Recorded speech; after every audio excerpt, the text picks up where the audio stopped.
Okay, in this video we're going to talk about valence shell electron pair repulsion theory. That's a mouthful, so we usually say VSEPR. And this tells us how we can determine the molecular geometry or shape based on the Lewis structure of a molecule. So the idea behind valence shell electron pair repulsion theory is that electrons want to get as far away from each other as possible.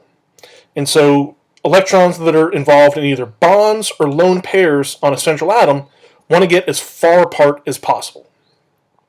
And so all we need to do to determine the shape or the geometry of the molecule is determine how many electron groups there are on a central atom. And so the electron groups, an electron group is either a bonded atom or a lone pair. A lone pair of electrons counts as one electron group, and a bonded atom counts as one electron group. And because the whole bonded atom only counts as one electron group, it doesn't matter if it's a double or a triple bond, it still just counts as one bonded atom or one electron group. So there are 5 basic electron geometries that we learned in Chem 1212. The nice thing in organic is we're going to focus on just 3 of them. So we're really only interested in 2, 3, and 4 electron groups. And so the electron geometries, the sort of basic geometries that we're interested in are either linear, trigonal planar, or tetrahedral.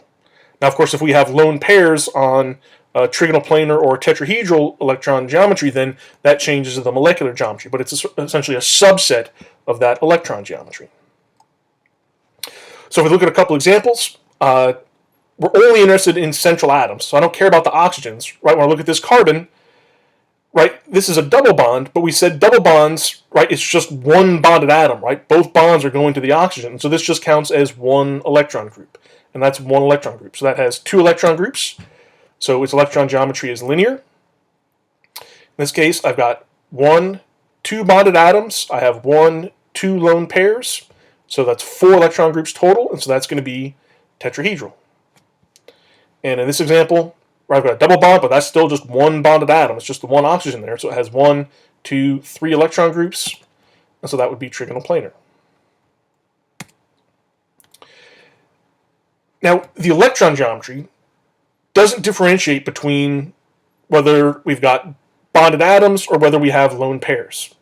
But when we want to know the shape or the molecular geometry of the molecule, which is ultimately what we're interested in, that does matter whether it's a bonded atom or a lone pair.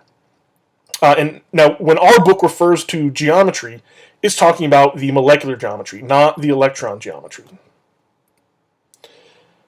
So if we look more closely at our 3 electron groups, if we have 2 electron groups, it's linear, and there aren't really any subsets. If we had a lone pair instead of a bonded atom, that would just be a diatomic molecule, and that's kind of easy. We have 3 electron groups, it's trigonal planar. If I have no lone pairs, then both the electron geometry and the molecular geometry are trigonal planar. If I have 1 lone pair, as in the case of SO2, right, it's still, generally the 120-degree bond angles, but because there's no atom here, when we talk about the molecular geometry, we don't call it trigonal planar, but we call it bent. With 4 electron groups, there's sort of 2 subgroups. I can either have 1 or 2 lone pairs, right? So this is ammonia, 4 electron groups, so the electron geometry is tetrahedral, but because I have 1 lone pair, we describe the molecular geometry or the shape as being trigonal pyramidal.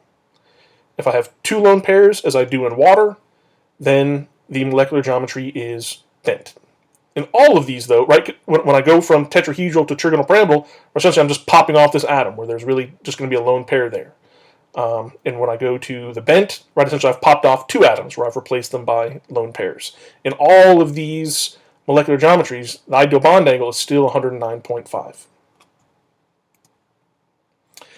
If we have more than 1 central atom, then I can't describe the overall geometry of the molecule as being any one of these 3 electron geometries or one of the molecular geometries. Instead, we state what the geometry is about each central atom. So in the case of ethane, I have 2 central atoms. They both have 4 bonded atoms, no lone pairs, so both of these are tetrahedral. Right? In the case of ethanol, I have tetrahedral, tetrahedral, and bent.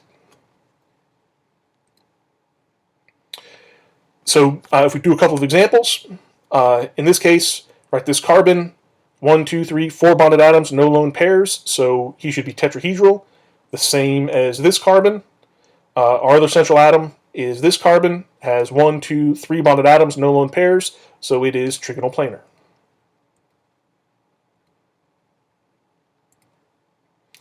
One more example.